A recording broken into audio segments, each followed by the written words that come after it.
good, and Happy New Year! Thank you so much for tuning into this bonus episode of The Newest Olympian. My name is Mike Schubert. I'm the titular Newest Olympian. I'm a 31-year-old man who never read the Percy Jackson books as a kid. I read them as an adult because I was on a quest to determine on this podcast if Percy Jackson has been slept on by society. I can definitively now say yes, society has been sleeping on it, but now there's a Disney Plus show about it, and hopefully that show will help the world wake up, and now I'm covering things about that show.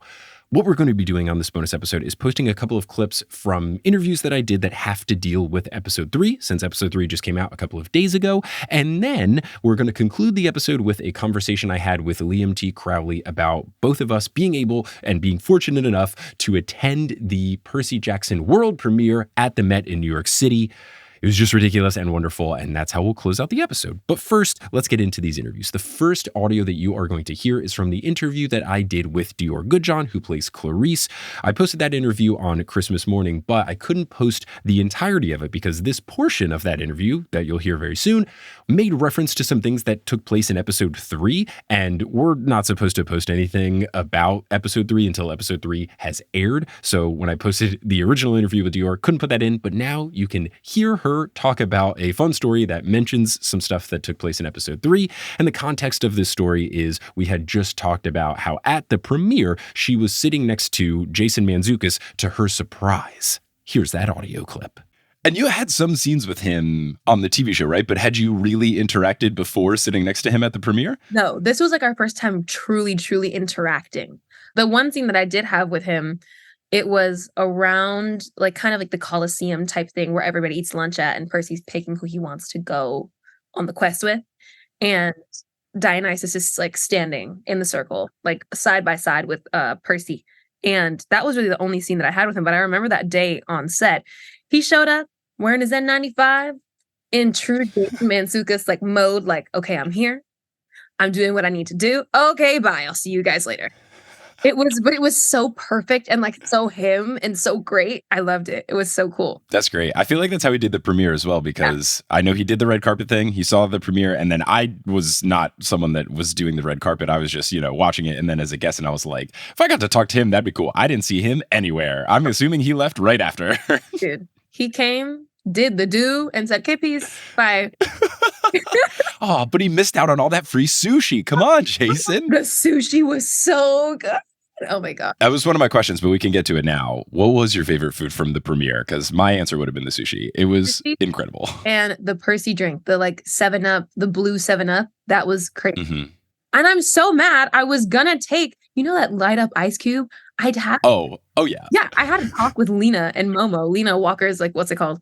Older sister. And I was like, guys, I'm stealing this ice cube. They're not going to reuse this plastic ice cube. Like I have to take it. I'm doing it. And I didn't end up doing it because I didn't have my purse. I'm like, where am I going to put it? Oh, yeah. See, that was the key is Kelly, my wife, was there with me. She had a purse. First thing, she got a drink, specifically asked for the ice cube, straight into the purse. Bag. Yep. I would imagine you would have some pull. I think you might be able to pull some strings and get an ice cube. Ice cube? Maybe. We'll see.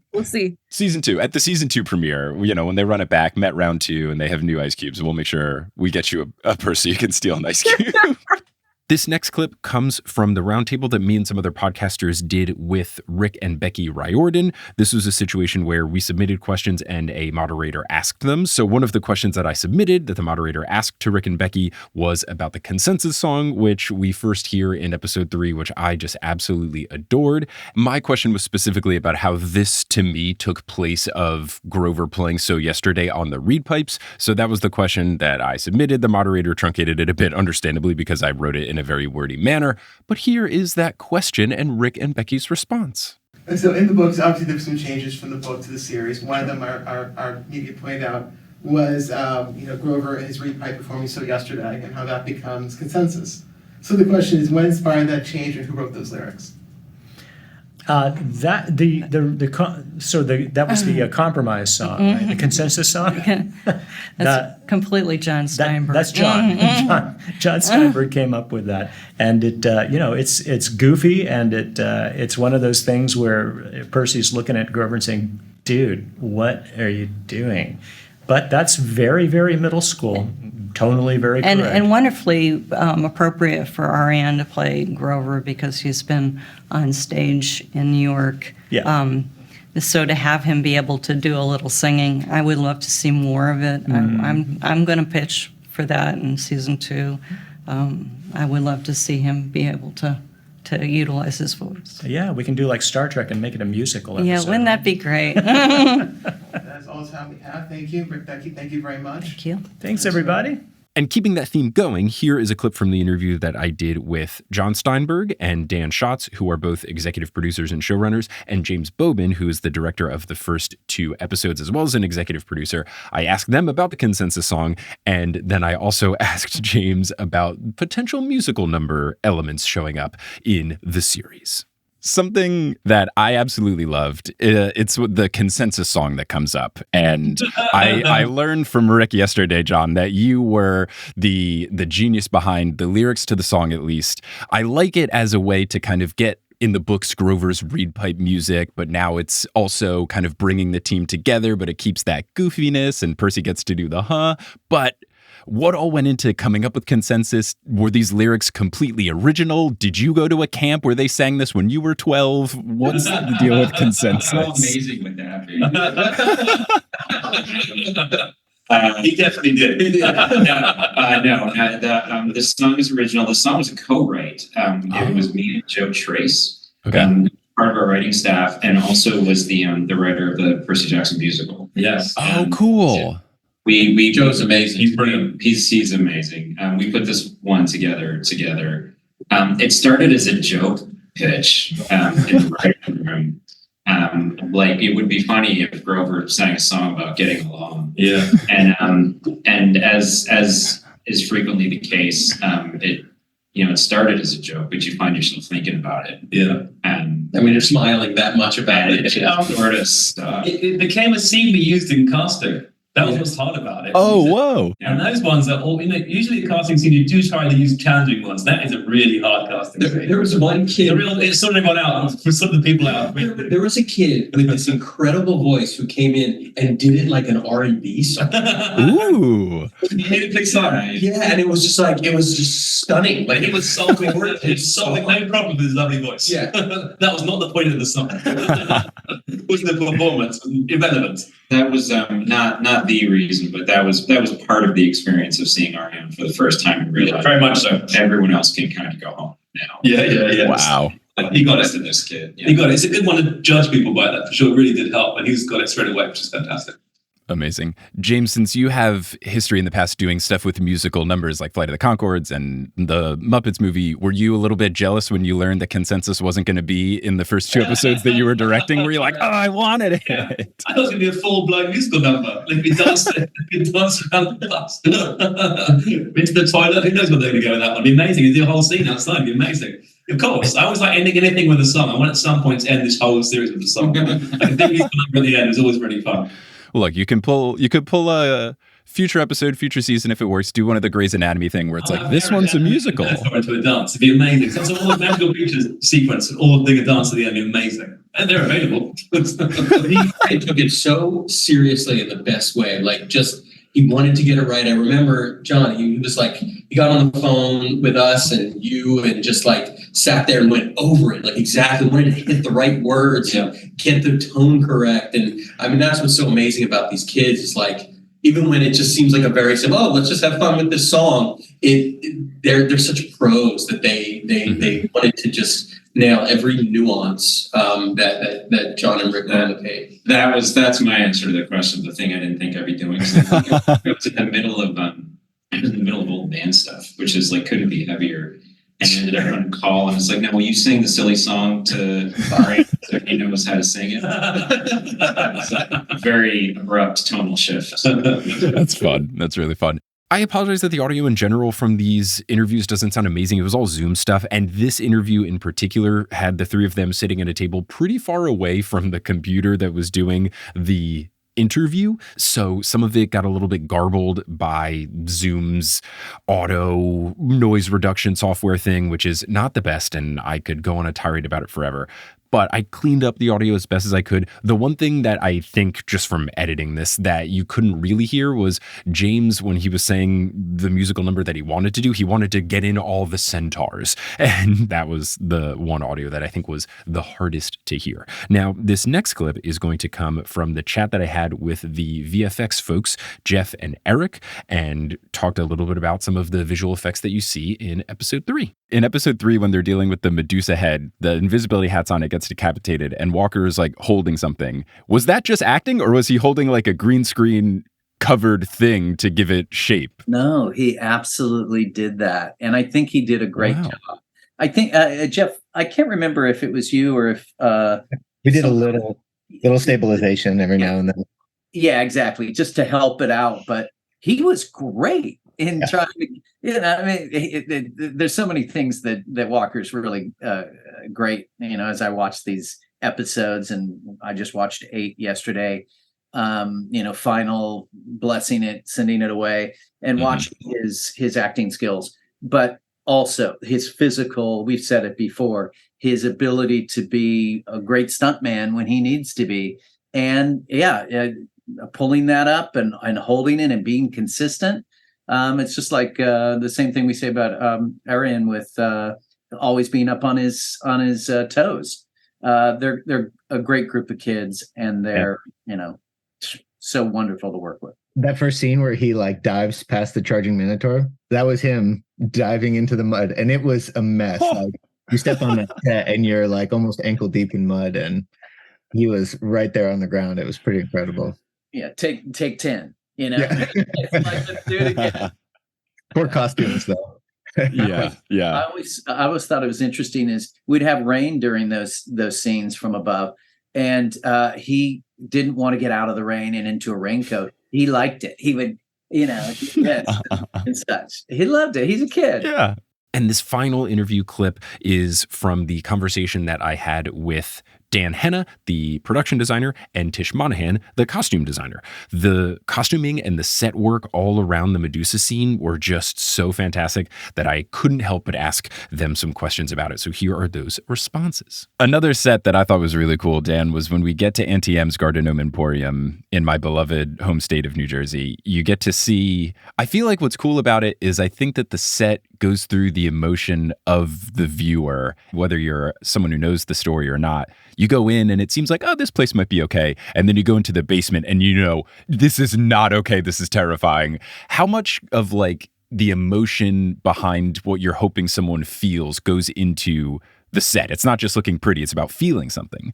Oh, yeah. Yeah, no, it's all about the feeling that you, as a viewer, you're going to have, you're going to feel a little weirded out as you approach the house by those statues and things, but maybe it's okay. And then you get inside and it's comfortable and homely and there's great food. And so it's all about the emotions of the viewer. You're trying to take them into a place, into the illusion that you're creating, and to the point where it's not an illusion. It's like real. And life is an illusion, and that's where you're taking everybody, and then going down below into that world, which is sort of an underworld, but not, because we go to a real underworld later on. It's just her version of a storage room, where you can keep a whole lot of bodies. So. And it should be a freaky and spooky, but not to the point where you're actually going to have a heart attack or anything. Just know that you're somewhere you don't want to be. Yeah, just the right amount of unsettling. Yeah. Tish, speaking of Medusa, I really enjoyed the costuming that was done for Auntie M. In the book, it was just kind of described as like a vaguely Middle Eastern outfit, but this one, it feels almost impossible to like put an exact pin on it. Like it's part Southern Belle, it's part Greek. What went into deciding what she was going to look like? Was it an active choice to differ from the book? It was an active choice. The producers had their heart set on her wearing a hat. They didn't want to do the big reveal with the turban, and they just and they wanted you to see her as a very sympathetic figure, someone who had been wronged. And I myself just went back looking at those, the Greek statues, and you see all of the pleating in all of the, the garments that they wore. And I just tried to find a way to incorporate that into a more contemporary look, but it ended up being more reminiscent of a 20s style dress with the Fortuny pleating. And then I had to try and think of, oh my God, how am I going to marry a hat to this? But I think it worked out. And I know that the producers were like really thrilled. I think the color of it was reminiscent. Oh, it's kind of an ochre ivory color, is reminiscent of old world statues and stone. And I don't know. I think it was quite successful, but very different. If you need proof of the success, I think at any Comic-Con or anything in the future, that's going to be the number one thing that people are dressing up in. I think it's going to be very popular as a cosplay item. Try and find that. Oh man. Thank you guys so much. This was great. And again, congrats. The show looks fantastic. Yeah, it's great to get a bunch of different kinds of questions. It was good. Thank you. So that's all the audio that I had from the interviews that I conducted that were episode 3 relevant. The conclusion of this episode will be the chat that I had with Liam Crowley about being at the Met for the Percy Jackson premiere, which was wild and ridiculous and absurd. And I still can't believe that it happened, but I'm so glad that it did. But before we get to that discussion, I'm an independent podcast boy, and the way that I get to continue having this be my full-time job, which is incredibly fantastic, and I'm so fortunate to have it, the biggest thing that helps me keep doing that is Patreon. And so many folks have supported the show on Patreon over the years. So many people are supporting right now. And I want to thank some of the folks who have joined recently. I didn't thank folks in our last main episode. So right now, I want to thank everyone who joined at some of the higher tiers recently. And then in our episode about episode 4 that's coming out in 2 days, I'll thank folks who joined at the demigod level and anyone else that joins in between me recording this and me recording the next time. But I want to give a shout out to our newest Ultra God tier patrons, Christopher and McKenna Finley. Shout out to our newest Super God tier patrons, the Hellhound Lady, Petros Zazikolos, Natalie Lauder, Ariel Clemmer, and Rachel Rosenblum. And shout out to our newest God tier patrons, Julianne, Sydney Van, and Nick. Thank you all so much for your support. May Demeter bless you that when you're going through the cereal aisle, your favorite cereal is on sale. If you want to be like these folks and get cool content in exchange for your support, you can go to thenewestolympian.com/Patreon. Now, the other main way that I'm able to continue to do this as a full-time job is advertising. So because this bonus episode is basically as long as a standard episode of TNO, we're going to take a brief pause here for some ads. Some of the ads are going to be read by me, such as one from our new sponsor, Thrive Market. So if you want to get some groceries delivered to you directly, stay tuned and listen to that. But then also there might be some ads that aren't read by me. Those are inserted locally. So if you live in a non-English speaking country, you might hear some non-English speaking ads. But once those ads are complete, we will conclude this episode of The Newest Olympian with the wonderful chat that I had with the wonderful Liam T. Crowley about the wonderful Percy Jackson premiere we both got to attend. This episode of The Newest Olympian is brought to you by Thrive Market. Now, in the Percy Jackson books, at the end of The Last Olympian, we have the Olympians trying to turn over a new leaf. They're trying to appreciate their children and be there more and improve the things at camp for them and various other things where they're just trying to be more involved in demigod lives. Now, speaking of turning over a new leaf, it's the new year. New year, new you. What could you do to maybe better yourself in the new year? You could use Thrive Market. Thrive Market can be your go-to for all grocery and household essentials, and the convenience of getting everything online quickly shipped to your doorstep can save you a bunch of time. Thrive Market carries brands only with the highest quality ingredients and sourcing methods. And I can say this from experience because I've placed a Thrive order. It is getting shipped to me currently, and I was very impressed by all of the different brands that they had. Lots of organic food, lots of seafood that was wild caught, and lots of things that are sustainable and plant-based foods. Lots of really great options. You can also utilize different filters, which is really nice. So you can do things such as gluten-free or low sugar alternatives. I'm trying to only eat wild caught seafood this year as opposed to farm raised and all that kind of stuff. And that was something that I was able to easily check on Thrive. And I have some wild caught seafood on its way to my apartment. I'm so excited for it to arrive. And when you're a Thrive Market member, you can save money on every single grocery order. For example, on my recent order, I saved $20, which is fantastic. And on average, people save 30% with each order. Join in on the savings savings with Thrive Market today and get 30% off your first order plus a free $60 gift. Go to thrivemarket.com/TNO for 30% off your first order plus a free $60 gift. That's THRIVE market.com/TNO, thrivemarket.com/TNO. Get that gift and turn over a new leaf so you can be like the new Olympians post book 5 today.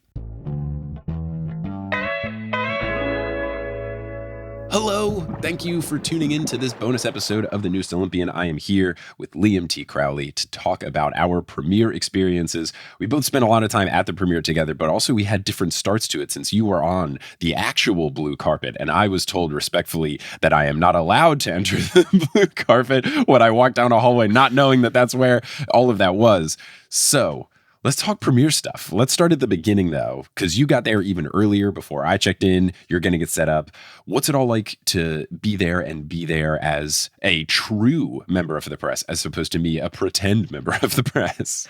My quest to get to the Met was storied. I was working out of the BlackRock building over by Rockefeller Center at around like 3 o'clock. I was like, all right, it's time to suit up, put on my my green suits with my blue tie and everything. And I took the train to get to the Met. As it turns out, the train drops you off on the other side of Central Park, so I had to walk all the way through Central Park. I would have given you. I saw you posting about this. I was like, you should have asked me. I would have given him way better advice. Well, next time I'll know. But I was walking through the Central Park, got calves of steel in the process. Shout out Ari and Simhadri. Those who know. And yeah, we check in around like 4:30. And it was nice to get there so early because everything was relaxed for about a full hour. So I got to like set up my camera equipment, see the amazing Percy Jackson logo in the reflection pool, get on the other side. That's the blue carpet. Take all my photos. The B-reel went off at that time too. So I got to have a legitimate B-reel posted from the Percy Jackson carpet, which was sick. Wait, when you say the B-reel, what exactly does that mean? Oh no, did I just date you, Mike? Maybe. B-reel. Oh, sorry.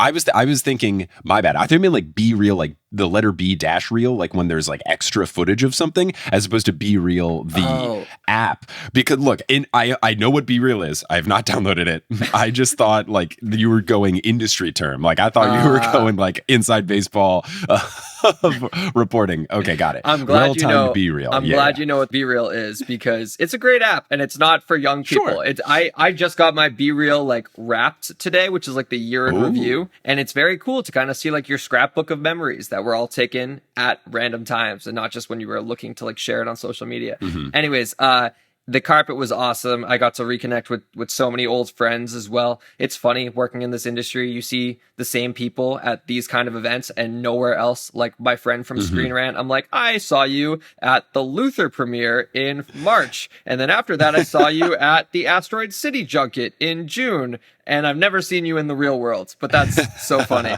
And yeah, everyone showed up. And also, not to just toot Percy Jackson's horn, but this was easily the best timed and most organized red carpet premiere, blue carpet premiere I've ever been a part of, because usually how it goes is the behind the scenes people and the production crew show up first, and then they tell you the cast is going to show up at like 6:30 before the 7 o'clock screening. The cast actually shows up at 6:50. They stop for like one question if you're lucky, and then they keep moving on. No, they said talent arrives at 6 o'clock, and everyone was there at 6 o'clock, and everyone stopped for questions.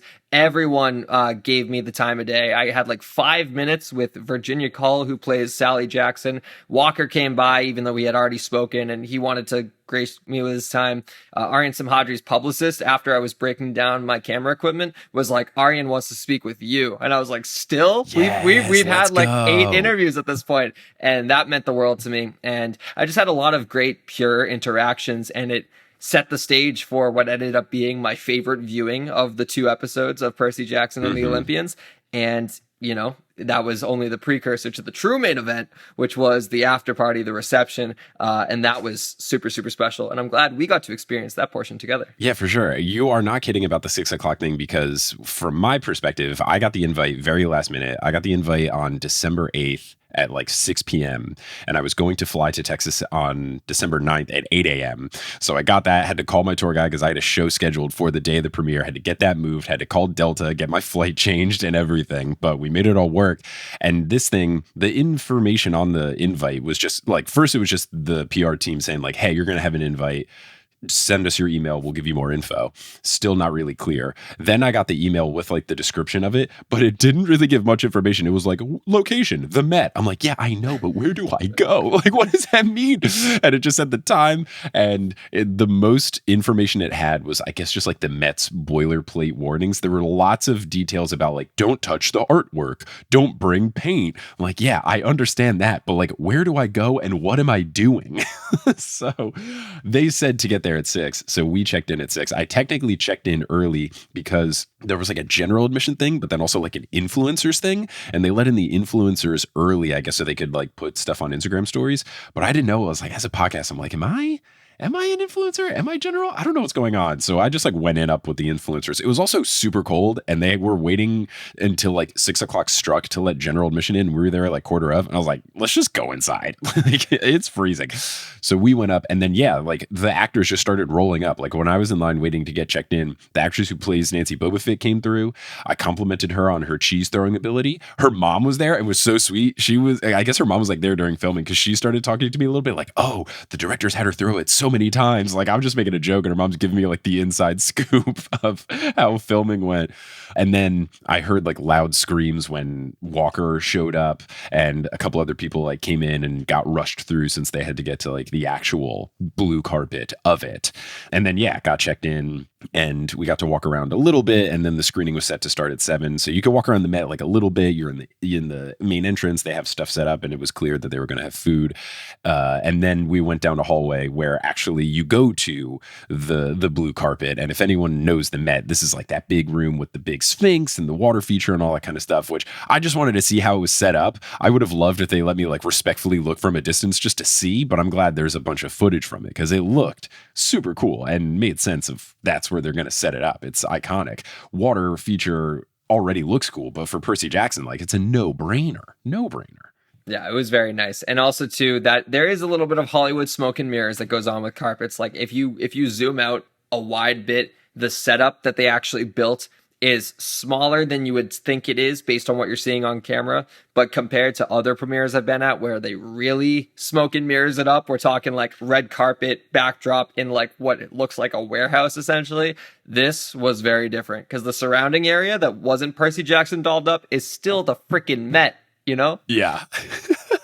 It's funny that they did a lot of cool things in the premiere to Percy Jackson it up. They were projecting things and they had set drops and all that, but everything else just made it look that much cooler because it is the Met, which already looks super cool, but then is also incredibly on brand, not only for, Greek architecture elements, but also they go to the Met. So it's like, of course it looked perfect. It was wild. So then, yeah, the actual premiere takes place where you go into the theater to watch it. And I didn't realize they had like a full-fledged movie theater in the Met. I didn't realize, like, it was a 2-floor. There was a mezzanine, huge screen. Were you in the lower portion or the upper portion when you were watching it? I was in the upper. I was in the lower portion, I believe, across from me. Not in the same row as me, but like the other middle section, I was in the left section, right, was like James Bobin and like his family. So that was kind of cool. Oh, nice. That is really cool. Yeah, it was fun to watch it there because at this point, this is like the true viewing experience. Like you're getting it on a big screen with the really high quality surround sound. So it was nice to see it at least in one true form. And I did get to talk to James, the director of the first 2 episodes after, and he was really excited. He's like, when I'm filming this, I know it's a streaming show, but like I'm imagining it being on the big screen. So he was really happy to see it like that. Oh gosh. I mean, I loved seeing it like that. It was truly wonderful. Yeah. I've had so many interviews with him at this point. I'm trying to nail my James Bobin impression, and I feel like I'm slowly getting there. Yes. He was a delight. And he was saying, and I agree with him when him and I got to talking for a little bit, he was saying like, why doesn't Disney just rent out a theater when the show is done and have things where you can like watch the whole season in one go? And I'm like, yeah, they do that for Lord of the Rings with extended cuts, doing multiple versions. Like, and if anyone's going to do that, Disney, that would be fantastic. Like when the show is all out, they should totally have something. And maybe as things to like get us hyped for season 2, if they go that route, like it would be really cool to have something where you could just sit sit in a theater and watch all the episodes. Because after watching the first 2 on the big screen, I want to watch all of them on the big screen. Like, imagine the Ares fight on the big screen. Come on. That would be super cool. Super cool. I need to see Olympus on the big screen. That's like, I'm a sucker for the landscape shots and like anything with like the underworld or Olympus. Oof, that'd be cool. Yeah. That'd be cool. So screening finishes and then the people pour out. We had different beginnings of the after party experience because I came out. We were, I guess, we weren't one of the first people to leave since we were in the upper part. Like it seemed like the bottom area cleared out. But when we got out, I didn't see a lot of whether it was like the actors or people in production or, you know, people like I think even you had went out like a different exit or something. And I was like, oh, I don't know if the press is going a different way. And Kelly and I were walking around a little bit and it felt like a little crammed, just with like a lot of people, but mostly like there was Instagram influencers there and stuff. And Kelly and I were just like talking to someone and we kind of got ushered upstairs by one of the people working there. But it was cool because at that point they have a bunch of food and drinks out and all the lines are enormous. And I was like, oh, maybe there's a separate VIP thing for the actors. Like they were separate for the red carpet. So maybe they're not going to be in this portion. Like, yeah, it sounds cool to go upstairs and check out the balcony, which also had more stuff and cool views and all that. So we kind of went up there at the start. And then after hanging out there, we got to meet the on-set tutor for the trio. So not like the onset when they were filming tutor, that was a different guy, but it was this woman, Dana, who was their tutor for like what they're doing now, like as they're going to do all these press things and stuff. So as they're, you know, doing these premiere events and interviews and all that kind of stuff, she's their tutor for that stuff. And talking to her was super fascinating. Just like her job is really interesting with what they have to do, especially because the main trio are different ages. So they're learning different things. And there's all these different things about like the hours that they have to do it and stuff like that. After we finished that, we went downstairs and that's where you and I saw each other and you were like, oh, have you been like mingling with the actors? And I was like, the what? And I was stressed. So what was the beginning of your, you know, after party experience like before we met up? So this is where it gets like a little blurry for me because my memory is so bad, right? Like and I think that's the Gen Z in me of like all the short form content. If I'm going to make a memory, after it happens, I like concentrate and like remember. So like I focus so hard on remembering the after party itself as opposed to anything like before it, especially because all my interviews from the carpet, I'm like, well, I have video footage of that, so I'll always remember that portion. Sure. But I do remember leaving the theater, first telling James, I was like, this was the best. I've seen it 4 times and this was the best experience, which is like not a thing for me because I don't rewatch movies. I don't rewatch TV shows. And I also told him like I teared up at Sally saying goodbye to Percy. Yes. And then when we left the theater and we're walking towards the after party area, who is walking right near me, but Mr. Adam Edge Copeland. And of course, I'm not going to say what's up to him. So we had already spoken at the carpet. So like we were familiar with each other. And I was like, man, I'm so excited for your episodes. If you're half as good as Dior, you're going to be really, really, really phenomenal. And he was there with his wife, Beth Phoenix, who is a wrestler herself, WWE Hall of Famer. Cool. That was so surreal. I was like, she introduced her. She's like, hi, I'm Beth. I'm like, yeah, I know. I've seen many of your matches. I'm Liam, by the way. And then his kids were there too. Yeah. Lyric and Ruby. I only know their names because they're mentioned in storylines all the time on television. And I was like, I had a quick like, oh, like you guys are fans, aren't you? Because like Adam was saying how like you were part of the reason why he did this project, and they were like, yeah, we cannot wait to see him like as Ares. And they were like ecstatic that they were getting this experience just to like be there. Not even that their dad was involved. They're like, wait, we read these books and now we're at the world premiere. I'm like, yeah, your dad is also Edge. That helps. But like they were like us, like literally kids in a candy store being like, wow, we're like at this premiere of something that we genuinely love. And we just so happened to have a connection to it. So that was awesome. And then I am walking into the after party area with my camera equipment bag because they said you can't leave bags anywhere. That was like a very hard rule about the Met. But fortunately, I checked my camera equipment bag at coat check. And then I was with like Erica and Monster Donut and Robert, who runs the damn meme page. And it was cool because it was like, this is like our like little Percy Jackson like media community, all like experiencing this thing together. And it was so special to like have that experience shared because, yeah, like one of my favorite shows How I Met Your Mother. Are you familiar? Yes, yeah. Okay, so Barney Stinson has a great quote in that show where it's like, a life is only legendary if you have legendary people around you to share it with. Yeah. And I've had so many premiere experiences where I'm a one-man band. Like, I don't have a camera person. I film everything myself. So I'm often at these after parties like, this is so cool. This is so surreal. But like, man, I wish I had like my friends here to like share this with. And that's what made this one so special, was like, not only is it Percy Jackson, the dream project, the Met, the actors showing up on time, everything going according to schedule, unlimited food and drink, but like, my people were here, and like, that was so cool. Yeah, it was cool. I'm glad that I got to rejoin and be with the team after, because I came down, saw you, said hi, and then you were like asking, oh yeah, have you been able to mingle with anyone? I was like, I didn't know that was happening. I've been upstairs. What's going on? And I got like I get, it's a phrase that I use when I get like anxious. I say I get squirmy because I'm like, oh man, and I start to like regret my life choices.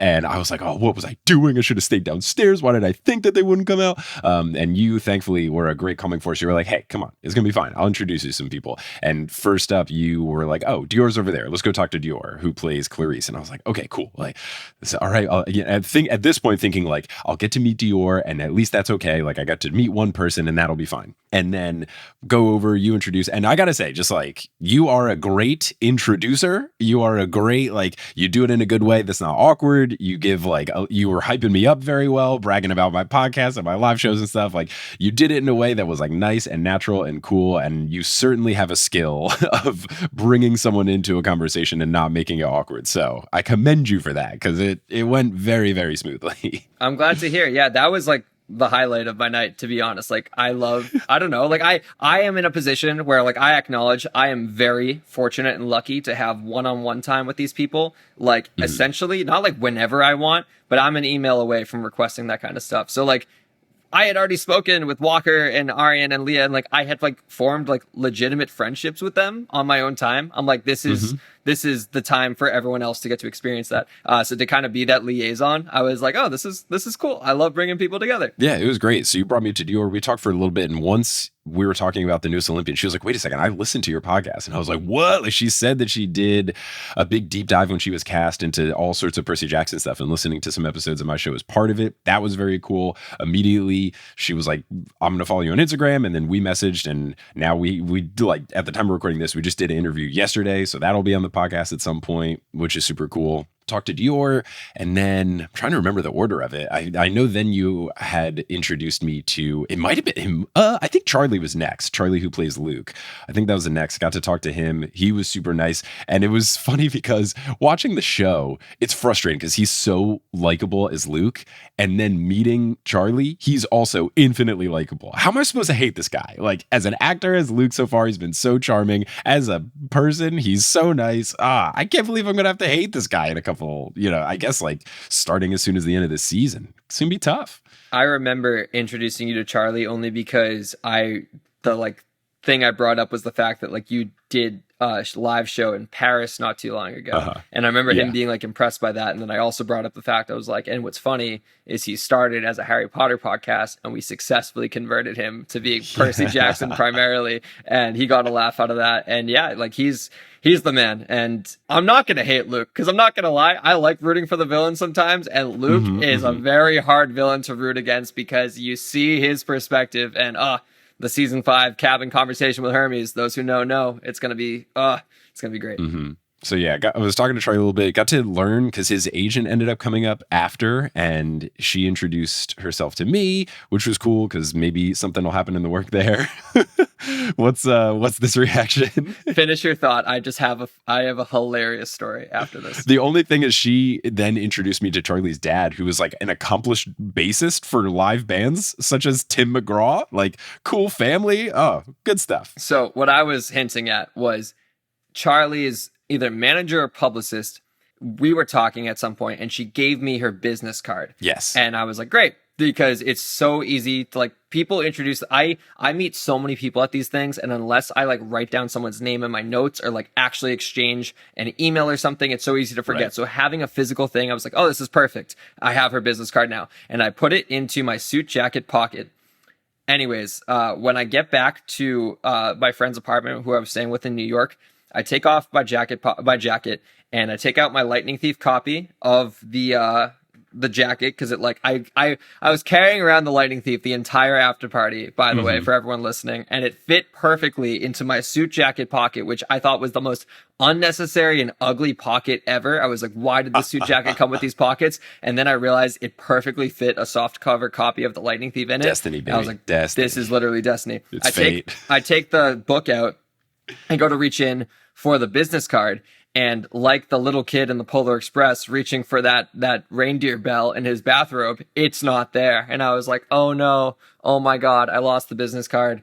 Lucky enough, we all have IMDb Pro, so I will find her contact somewhere else. But I was like, damn. I still have the business card. Pro move. Kelly, when we got home, she was like, take a picture of it in case it falls out of your wallet. So that's for future.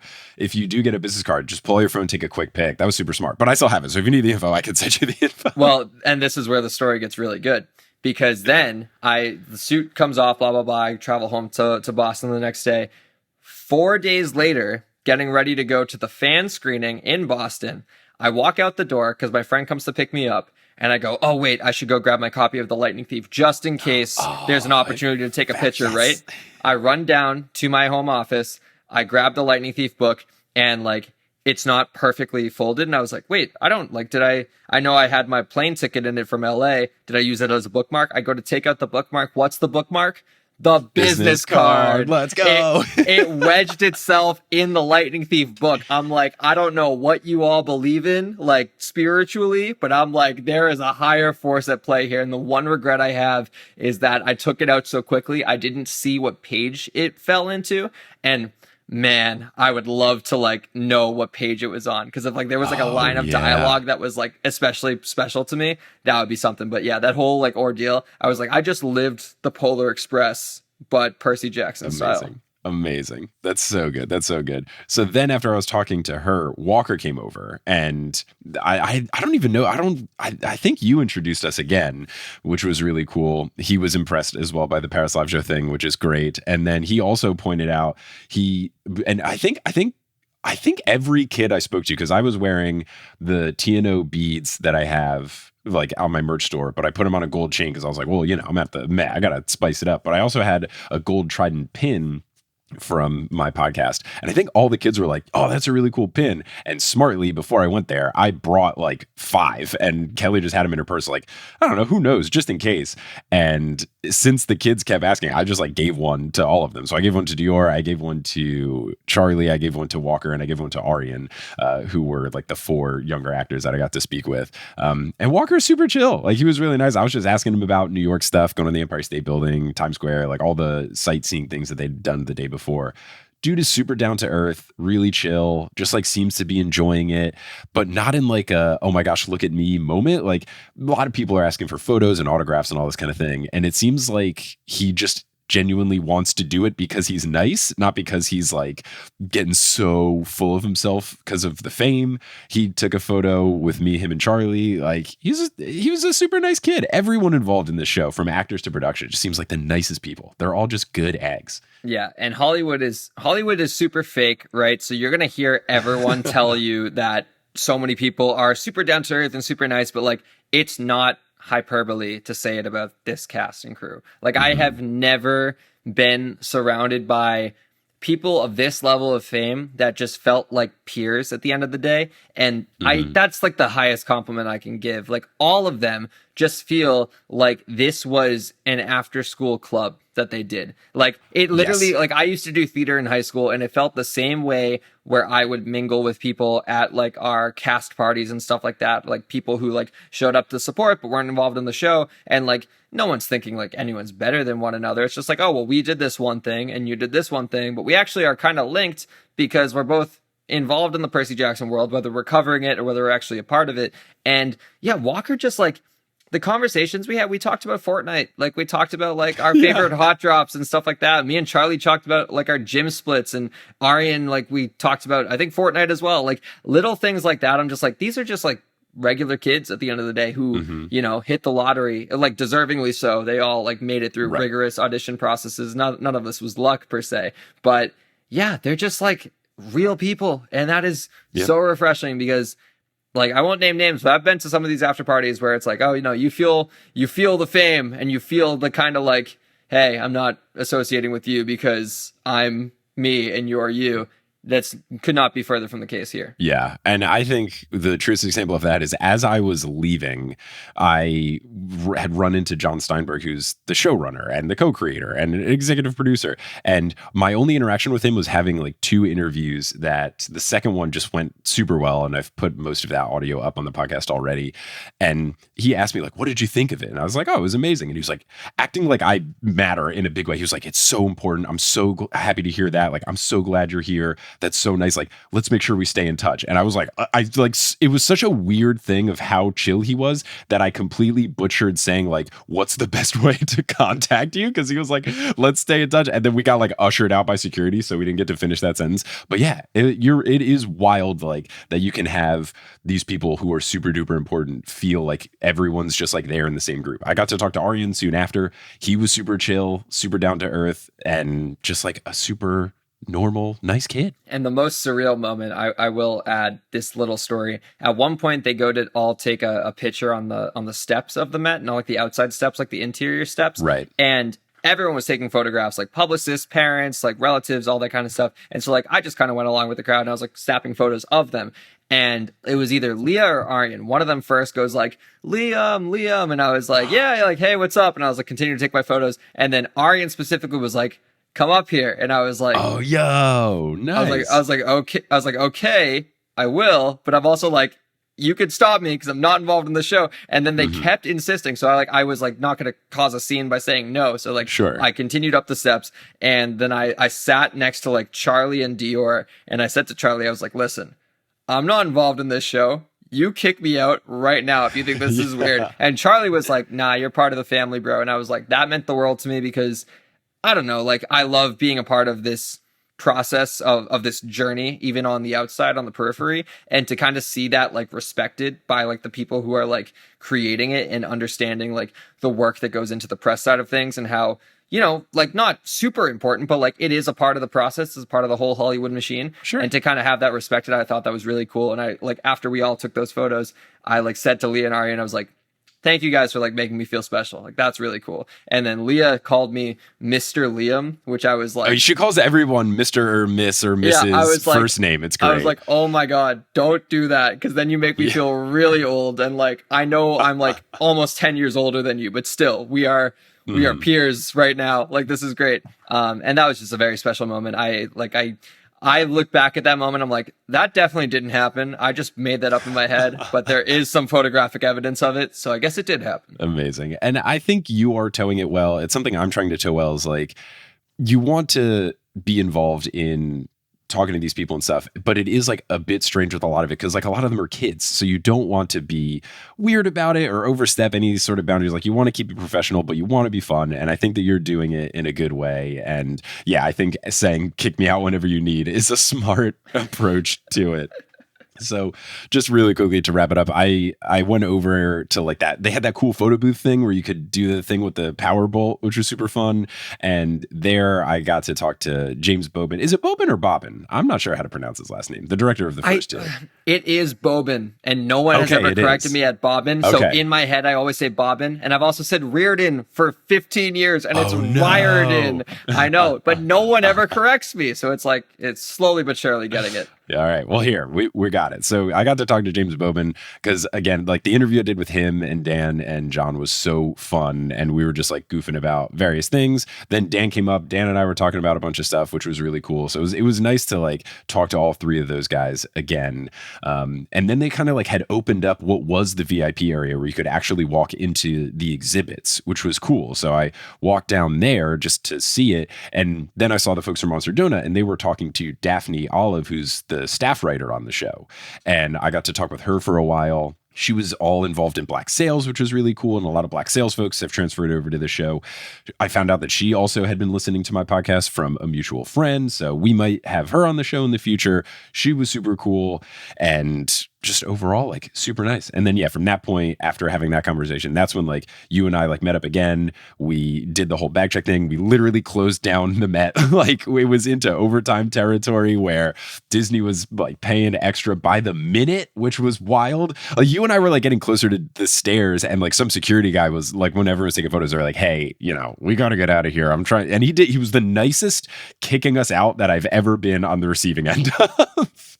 So polite. I was not leaving until they kicked us out, because I was like, 100%. I am not 100%. willingly leaving the Percy Jackson premiere. I will gladly cooperate when they tell me to leave, but I'm not deciding when I'm going to dip. That's exactly where I was at, which was smart because that allowed for a couple of things. It allowed Kelly to get one of those cool blue light up ice cubes on the way out, the Percy Jackson branded plastic light ice cubes, stole one of those. And then it almost bit us in the butt because they've been giving those parting gifts to everybody with the print of the credits. And we had thought, oh man, like we weren't going to get them. We stayed too late, but like you'll take staying late and having more conversations than leaving earlier and getting a thing. And then there were some people, I think like runners helping out the talent. I guess like 2 of them went to get some of the posters and they had too many and there were 2 extra. And you and I got the last 2, right? Sure did. It's off camera. It's on the other wall. Yeah, but it is. Oh, it's gorgeous. It's good. It's really good. And I was doing my thing. I love to be a silver linings guy. I was already being like, no, it's okay. Like way better than a picture is us having this experience and staying later. Like this is way better. And then we gave us a thing. I'm like, oh, cool. I really did want this. I don't have to pretend that I didn't anymore. It was good. Took some photos with the podcast people, and then Kelly and I headed home. And that was that. Your phone was at 1% at that moment, really cutting it to the deadline. Yes, it was. And I don't have a mobile charger or like a portable charger. I have my laptop that I can plug my phone into. And so like I'm going through my camera equipment bag trying to pull out my laptop, and like I don't know how to ride the subway without my phone. So I was like, oh, I'm screwed if my phone dies. But it all worked out. Amazing. It was a fun night. And the food was good. Real quick, we'll wrap it here. My favorite food was the sushi. What was your favorite food? I did not really eat. I just drank. Oh, okay. I'm sorry. I'm not a booze guy at all, but I am a celebrating guy. And when I see free champagne and when I see a Percy Jackson custom drink menu, I'm digging it. Yeah, it was good. I will say the food was solid. They had the sushi. They had like a wine and cheese thing they were all like God themed. And then there was the dessert table was really solid. There's some good stuff. So next season 2 premiere, we'll make sure we get you some food in there. Awesome. Well, Liam, thanks for coming on and for explaining all of the behind the scenes stuff from the premiere, and from me to you. Thank you again for doing all those introductions and liaisoning, because otherwise I would have had big regrets about the night. And you turned it from, oh gosh, I've ruined everything, to now this is one of the greatest nights that I've experienced. So thank you for facilitating that 180 switch. Well, and thank you for having me on the show, because I love recounting this. It's like, it's cool to get to relive it and to have it kind of immortalized now in podcast form. If I ever forget, I'm going to go and listen to this episode and go like, oh, that is what happens. So yeah, this was awesome. Have it downloaded as saved. Yeah. And then you can always, even if you don't have Wi-Fi, just have it saved on your phone, like a downloaded offline song. Boom, boom. Cool weird stuff.